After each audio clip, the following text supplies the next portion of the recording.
receives fast rainfall every year, but yesterday was quite different. It was the wettest day in Dubai's history. So much so that the city received a year's worth of rainfall in a single day. में बाढ़ आपने शायद सुनी नहीं होगी। अरब देशों में कल रात से लगातार बारिश हो रही है, जिसकी वजह से दुबई की सड़कें पानी में डूब गईं और यूएई के सभी 7 एमिरेट्स में बाढ़ जैसे हालात बन गए हैं। और दुबई तो पूरी दुनिया में ट्रेंड कर रही है, क्योंकि दुबई की ऐसी तस्वीरें इससे पहले शायद दुनिया के लोगों ने देखी ही नहीं है।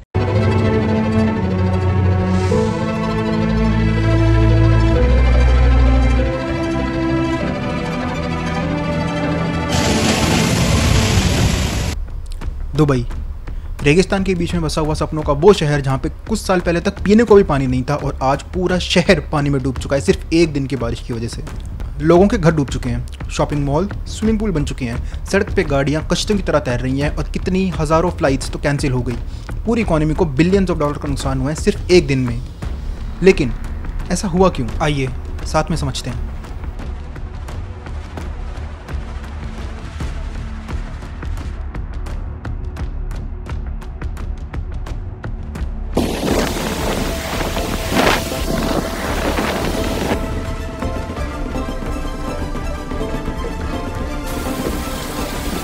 दुबई का पैसा अक्सर तुमने इंस्टाग्राम रील्स पे देखा होगा। दुबई को मार्केट ही ऐसा किया गया है कि अगर तुम्हारे पास पैसा है तो दुबई से खूबसूरत जगह रहने के लिए कोई भी नहीं है। लेकिन सिर्फ एक दिन की बारिश और दुबई का हाल वही हुआ जो किसी भी थर्ड वर्ल्ड पुअर स्टेट में होता है। अब समझते हैं कि आखिर में ऐसा हुआ क्यों। इसके 3 मुख्य कारण हैं। पहला है हैवी रेनफॉल, दूसरा है पुअर वेस्ट मैनेजमेंट सिस्टम और तीसरा है ओवर पॉपुलेशन। अब एक बाय एक करके सबसे शुरुआत करते हैं। तो पहला रीज़न है हैवी रेनफॉल। अब दुबई चूंकि एक रेगिस्तान के बीच में है, इसलिए यहाँ पे नेचुरल रेनफॉल बहुत कम होता है, लगभग ना के बराबर। तो इसका मोस्ट रेनफॉल क्लाउड सीडिंग की वजह से आता है। क्लाउड सीडिंग एक बहुत एडवांस टेक्नोलॉजी है जिसके बारे में मैं भी तुम्हें बताने वाला हूँ। तो क्लाउड सीडिंग के अंदर पहले ज़मीन पे बैठे हुए रेडार्स ये चेक करते हैं कि कहाँ पे अप्रोप्रिएट बादल हैं जिनके अंदर थोड़ा बहुत मॉइस्चर है। फिर एयरप्लेन के द्वारा उन बादलों के ऊपर से उसको हवर किया जाता है और कुछ सॉल्ट या कुछ कंडेंसर आइटम नीचे फेंका जाता है जो कि बादलों के अंदर जो छोटे छोटे पार्टिकल्स होते हैं उनको इकट्ठा करके एक बड़ा वाटर ड्रॉपलेट बनाता है। जब ये water droplet big enough size का हो जाता है तब अपने आप वो प्रेसिपिटेट हो जाता है, जिसे एक तरह से रेनफॉल होती है। अब क्योंकि ये कई सालों से बैक टू बैक करे जा रहे हैं तो इस केस में बहुत ज़्यादा रेनफॉल हो गई। दुबई में इतनी रेनफॉल हुई है कि 75 साल का रिकॉर्ड टूट गया। जितनी रेनफॉल 2 साल में होनी थी इतनी एक दिन में हो गई। अब क्योंकि दुबई एक आर्टिफिशियल रेजिडेंशियल जगह है, नेचुरली वहाँ पे नहीं बनी। नेचुरली लोग नेचुरल रिसोर्सेज के आसपास, नदियों के आसपास, प्लेन्स में ऐसी जगह पे रहते हैं। रेगिस्तान के अंदर इतनी बड़ी सिटी एक नेचुरल चीज़ नहीं है, नेचुरल अकोरिंग फिनोमिना नहीं है, ये एक मैन मेड फिनोमिना है। अब क्योंकि ये मैन मेड है तो हर फैसिलिटी, हर चीज़ मैन मेड है। मतलब जैसे शहरों में जब हम वेस्ट डिस्पोजल करना होता है तो हमारे पास बहुत सारे ऑप्शंस होते हैं, हमारे पास बहुत सारी रिवर्स होती हैं, हमारे पास जगह होती है एक्सपैंड करने के लिए, प्लांट्स बनाने के लिए। लेकिन रेगिस्तान के अंदर सब कुछ बहुत लिमिटेड अमाउंट में हो जाता है, तो इसलिए उनका जो वेस्ट मैनेजमेंट सिस्टम है वो बहुत छोटा, बहुत लिमिटेड अमाउंट में ही है। अब भले ही पैसा डालकर उसको बहुत इम्प्रूव कर सकते हैं, बहुत बेहतर बना सकते हैं, लेकिन एक नेचुरल बाउंडेशन हमेशा रहती है। अब जैसे मैंने बताया कि 2 साल की बारिश एक दिन में हो गई, तो उसका जो वेस्ट मैनेजमेंट सिस्टम है वो एक तरह से ओवर पावर हो गया, वो सही से हैंडल नहीं कर पाया उसे। वैसे भी वेस्ट मैनेजमेंट बहुत बड़ी दिक्कत है दुबई के अंदर। उदाहरण के तौर पे जो बुर्ज खलीफा है, सिर्फ उसी से इतना ज़्यादा वेस्ट जनरेट हो जाता है एक दिन में कि उनकी नेचुरल सीवर लाइंस उसे हैंडल कर ही नहीं सकती। तो इन्होंने बहुत बड़े बड़े ट्रक्स हायर करते हैं जिन्हें पोप ट्रक्स कहते हैं, और वो सारा वेस्ट उन ट्रक्स में भरकर फिर उस ट्रक्स को ट्रांसपोर्ट करके कहीं और जाके उसको डंप किया जाता है। ये बहुत एक अनसस्टेनेबल तरीका है जीवन जीने का, लेकिन क्योंकि उनके पास इतना सारा पैसा है तो वो उसको अभी के लिए, कुछ टाइम के लिए सस्टेन कर पा रहे हैं। अब क्योंकि बारिश भी हो गई और वेस्ट मैनेजमेंट भी इतना अच्छा नहीं था तो सारा सड़कों पे आ गया। और थर्ड रीज़न है ओवर पॉपुलेशन।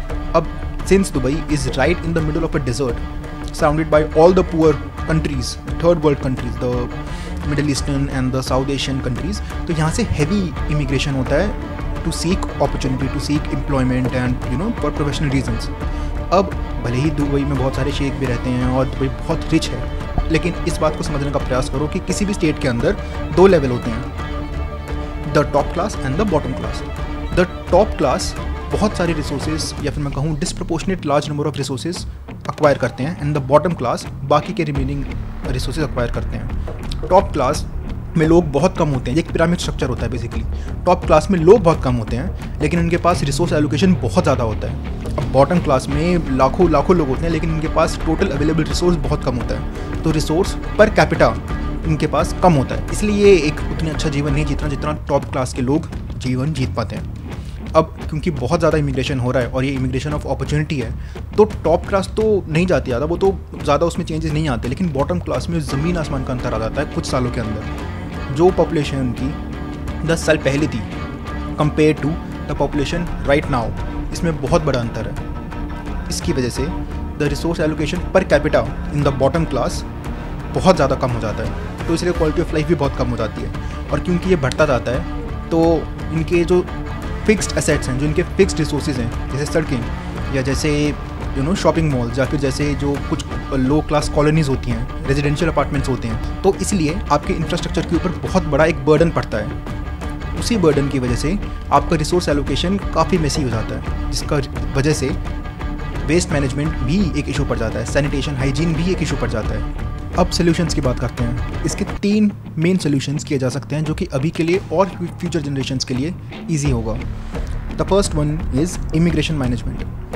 अब क्योंकि इमिग्रेशन हर साल बढ़ता ही जा रहा है और कुछ स्टेट्स में पॉलिटिकल इंस्टेबिलिटी और इकोनॉमिक अपॉर्चुनिटी उतनी नहीं हो पाती, तो वहाँ से इमिग्रेशंस का आना बहुत बड़ा चैलेंज हो सकता है। तो इसलिए दुबई को या बाकी first class middle east states को अपना इमिग्रेशन मैनेजमेंट बहुत ज़्यादा स्ट्रॉन्ग और डिसिप्लिन करना पड़ेगा।